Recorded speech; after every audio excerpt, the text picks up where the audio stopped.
ফেরাউন বলেছিল আনা রব্বুকুমুল আলা, আমি হলাম সবচেয়ে বড় খোদা। জোরে বলুন নাউজুবিল্লাহ। ফেরাউন কি বলে? আমি হলাম সবচেয়ে বড় খোদা। তখন সেদিন হযরতে মূসা নবীর সাথে ফেরাউন যুদ্ধ করার জন্য পাল্লা দিল। সম্মানিত হাজিরিন, ওই ফেরাউন, ওই শয়তান মুনাফিক হযরতে মূসা নবীর সাথে যুদ্ধ করার জন্য লাফালাফি শুরু করে দিলেন। যুদ্ধ করার জন্য প্রায় ৬০ লক্ষ সৈন্যবাহিনী নিয়ে হযরতে মূসা নবীকে ঘেরাও করে ফেললেন। হযরতে মূসা নবীকে ওনার মাত্র ৬০,০০০ সৈন্যবাহিনী, আর ফেরাউনের ছিল প্রায় ৬০ লক্ষ সৈন্যবাহিনী।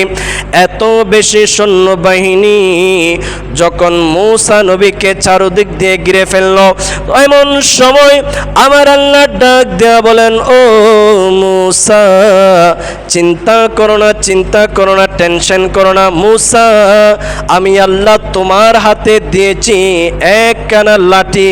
জোরে বলুন সুবহানাল্লাহ।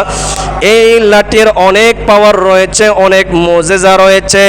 এ মূসা, তুমি দেরি করো না, দেরি করো না, এটা যেন তেন লাঠি নয়, এটা এমন একটা লাঠি, এই লাঠি তুমি শুআয়ব আলাইহিস সালামের কাছ থেকে পেয়েছো। এই লাঠি সর্বপ্রথম হযরতে আদমের হাত ধরে দুনিয়ার জমিনে এসেছে।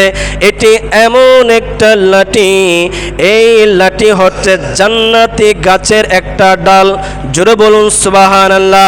এই মূসা, চিন্তা করো না, টেনশন করো না, তোমার হাতে আমি আল্লাহ দিয়েছি এমন একটা লাঠি, ওই লাঠির দ্বারা তুমি পানির মধ্যে আঘাত করো, পানির মধ্যে আঘাত করো। মূসা নবী, এই আমার আল্লাহ এই কথা বলার সঙ্গে সঙ্গে মূসা নবী পানির মধ্যে আঘাত করলেন। পানির মধ্যে আঘাত করার সঙ্গে সঙ্গে ওই পানির মধ্যে আমার আল্লাহ 12টি রাস্তা তৈরি করে দিলেন। জোরে বলুন সুবহানাল্লাহ। আল্লাহু আকবার বলুন, আল্লাহু আকবার। মূসা নবী যখন লাঠি দ্বারা পানির মধ্যে আঘাত করলেন, আমার আল্লাহ সঙ্গে সঙ্গে ওই পানির মধ্যে 12টি রাস্তা তৈরি করে দিলেন। জোরে বলুন সুবহানাল্লাহ। 12টি রাস্তা যখন তৈরি করলেন, এখন মূসা নবীর প্রায় 60,000 সৈন্যবাহিনী তারা রাস্তা পার হয়ে গেলেন। জোরে বলুন সুবহানাল্লাহ। এখন ফেরাউন রাস্তা দেখে মনে মনে খুশি হয়ে গেলেন, মনে মনে খুশি হয়ে গেলেন যে রাস্তা যখন পাইছি আমিও যাই। যখন মূসা নবী, যখন ওই ফেরাউন খুশি হয়ে গেল রাস্তা দেখে, সেই যখন রাস্তা দিয়ে আসতে লাগলেন, যখন রাস্তার মাঝ বরাবর আসলেন, আমার আল্লাহ সঙ্গে সঙ্গে রাস্তা উঠিয়ে নিলেন। জোরে বলুন সুবহানাল্লাহ। রাস্তা যখন উঠিয়ে নিলেন, ওই ফেরাউনকে আমার আল্লাহ আচ্ছা মতো ওই পানিতে সাইজ করলেন, চুবালেন, ডুবালেন। ফেরাউনকে এমন অবস্থা করলেন, এদিকে ফেরাউনের সৈন্যবাহিনী যারা রয়েছে তারা মনে মনে খুশি হয়ে বলতে লাগলো, আমাদের খোদা মনে হয় এতক্ষণে পার হয়ে গেছে, আমাদের খোদা মনে হয় এতক্ষণে পার হয়ে মূসা নবীকে আক্রমণ করে ফেললো। তারা খুশি হয়ে গেল। তখন আমার আল্লাহ বলেন, এই ফেরাউনের দল, তোরা খুশি হয়ে কোনো লাভ নেই। আমি আল্লাহ এই জন্য আমার আল্লাহ কি করলেন, তাহলে এই ফেরাউনের লাশটাকে আমি পানির মধ্যে ডুবাইয়া রাখলে হবে না, এই ফেরাউনের লাশটা আমি একটু সাগরের মধ্যে ভাসিয়ে নিই, যেন তার সৈন্যবাহিনী, তার দলের লোকেরা দেখতে পারে।